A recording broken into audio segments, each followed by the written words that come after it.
always reply fast, don't you? You drop everything, every time they call. But have you ever asked what it's costing you? You say yes before you've even felt your no. That's not kindness. That's energy debt. You check your phone the moment it pings.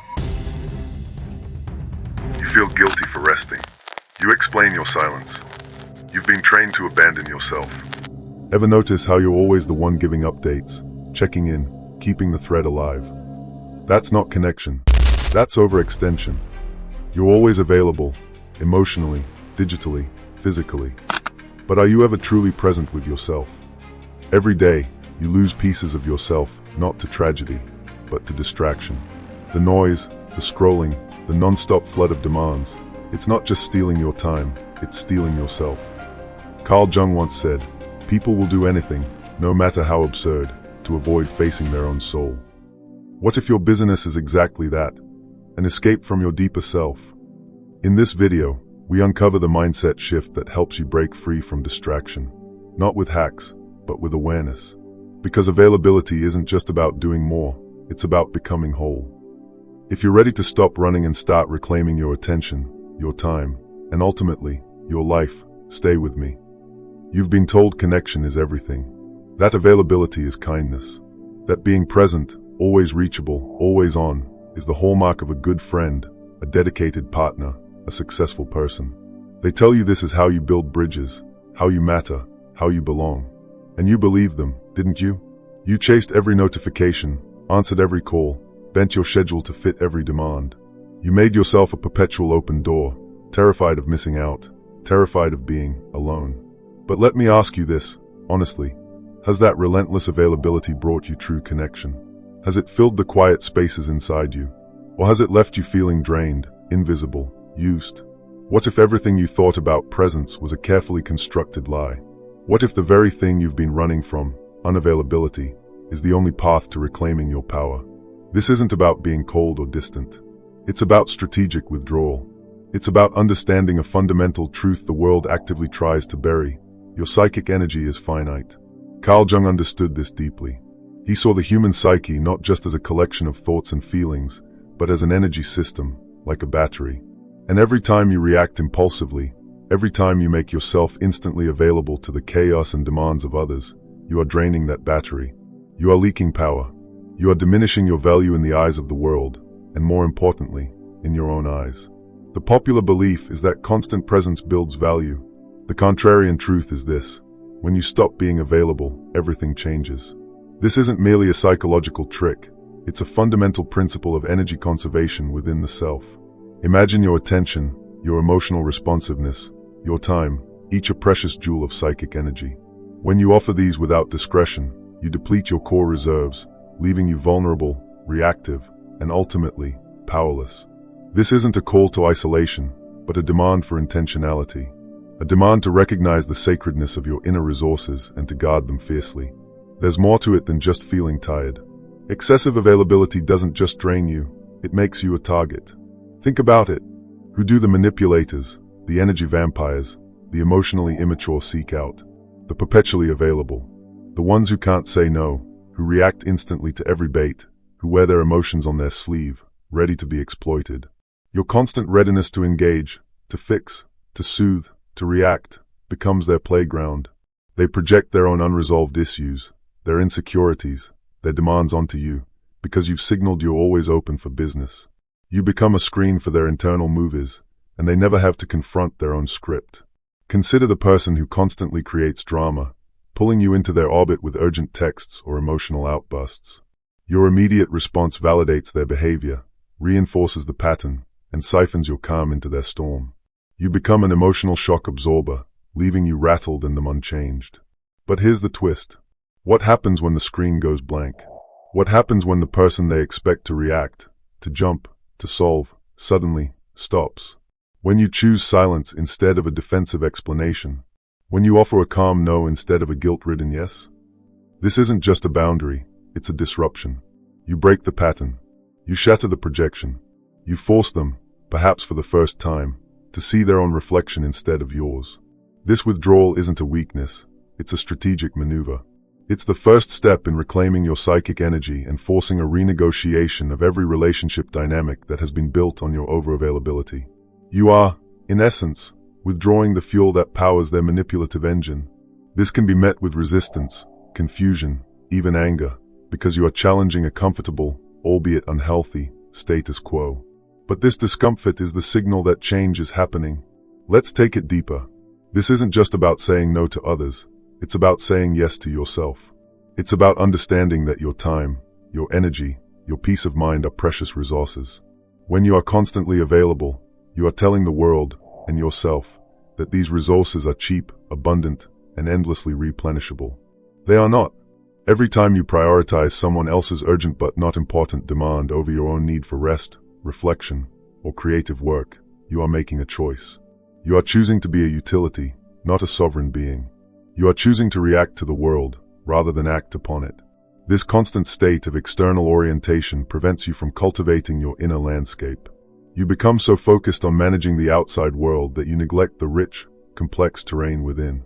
Your thoughts, your feelings, your deepest needs, they get buried under the avalanche of external demands. This self-neglect is the true cost of overavailability. It leaves you hollow, disconnected from your own core. I know what you might be thinking. But if I stop being available, people will leave. I'll be alone. They won't like me anymore. You've been told that your worth is measured by your usefulness, by your willingness to drop everything. You believe that constant presence is the price of admission for love, for belonging, for success. This belief is deeply ingrained. It's the fear of abandonment, the fear of missing out, the fear of not being enough if you're not constantly performing availability.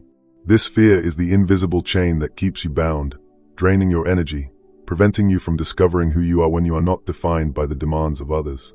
You fear the silence that might reveal uncomfortable truths about your relationships, or worse, about yourself. You fear the judgment of others who are still trapped in the cycle of overavailability. This fear is a powerful anchor, keeping you tethered to patterns that no longer serve you. This is where the real power lies. In the silence. Not the awkward silence you rush to fill, but the deliberate, strategic silence that follows a question you don't answer, a demand you don't immediately meet, a conflict you refuse to fuel with instant reaction. Think of the great strategists, the masters of negotiation, the figures who command respect without shouting. They understand the power of the pause, the power of the unanswered question hanging in the air, the power of letting the other person sweat, reveal their hand, fill the void with their own noise. Consider the friend who constantly complains, expecting you to solve their problems. Your instant availability, your quick advice, your ready sympathy, while seemingly kind, often prevents them from finding their own solutions. You become a crutch, and they remain dependent. But what happens when you meet their complaint with silence, a simple nod, or a question like, "What do you think you should do?" You shift the burden back to them. You force accountability. This isn't cruel, it's empowering, for both of you. Your silence becomes a mirror, reflecting their own patterns back at them. It's uncomfortable, yes. But discomfort is the price of growth. Your silence is not emptiness. It is a container, holding space for a different kind of interaction, one built on respect for your energy and their agency. It's the strategic withdrawal of your emotional labor, forcing others to confront their own capacity for resilience and problem-solving. This silence, this unavailability, is a test. It reveals who is truly invested in a balanced relationship and who is merely seeking a convenient source of energy or validation. Embracing unavailability is not just a social tactic, it's a profound act of self-reconstruction. Jung spoke of individuation, the process of becoming your whole, unique self, separate from the collective, separate from the expectations and projections of others. You cannot individuate if you are constantly molded by external demands, if your identity is simply a reflection of who others need you to be. True self-discovery requires withdrawal. It requires periods of solitude, of disconnection from the noise, to hear the quiet voice of your own intuition, your own desires, your own truth. It's in these moments of conscious unavailability that you begin to distinguish your authentic self from the persona you've built to navigate the world's incessant demands. You start to hear the whispers of your soul, the quiet promptings that get drowned out by the clamor of constant connectivity. This conscious unavailability is a sacred retreat. It's where you reclaim your time, your energy, your focus. It's where you discern between what is truly important and what is merely urgent in the eyes of others. It's where you practice saying no not out of defiance, but but out of reverence for your own inner world. This isn't selfish, it's necessary. You cannot pour from an empty cup. You cannot offer genuine connection if your well of psychic energy is perpetually depleted by meaningless, reactive availability. It's the deliberate choice to step back, to observe, to choose your responses rather than being swept away by the current of external expectations. It's building an inner sanctuary where your energy is conserved, your thoughts are clear, and your actions are aligned with your deepest values. This is the invisible war you fight every day. The war against the constant pull to be available, to be liked, to conform. They tell you to network, to collaborate, to always be visible. And yes, connection is vital, but not at the cost of your soul, not at the cost of your energy, not at the cost of your truth. Consider Miyamoto Musashi, the legendary Japanese swordsman and philosopher. He spent years in solitude, honing his craft, observing the world, writing his book of 5 rings, not in a bustling city, but in a cave. Was he unavailable?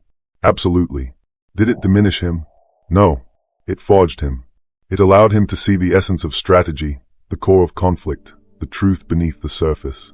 He understood that true power wasn't about constant engagement, but about focused intention, about knowing when to act and, crucially, when not to act. His unavailability wasn't avoidance, it was cultivation.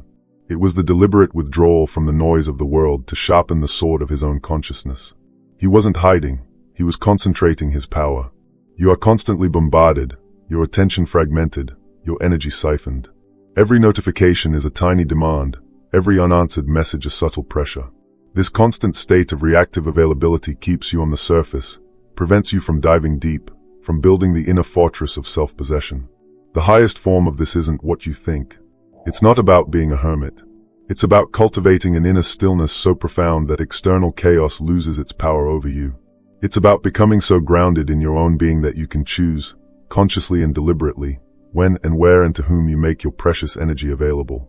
You chase external validation and lose yourself. Cultivate inner stillness and they crumble. This is the ultimate strategic advantage, the ability to control your own energy, to direct your attention, to choose your battles, and to withdraw from those that would only deplete you. It's the mastery of your own internal state, making you impervious to the manipulative pulls of the external world. So, the next time the impulse strikes to immediately react, to instantly say yes, to make yourself available out of habit or fear, pause. Take a breath.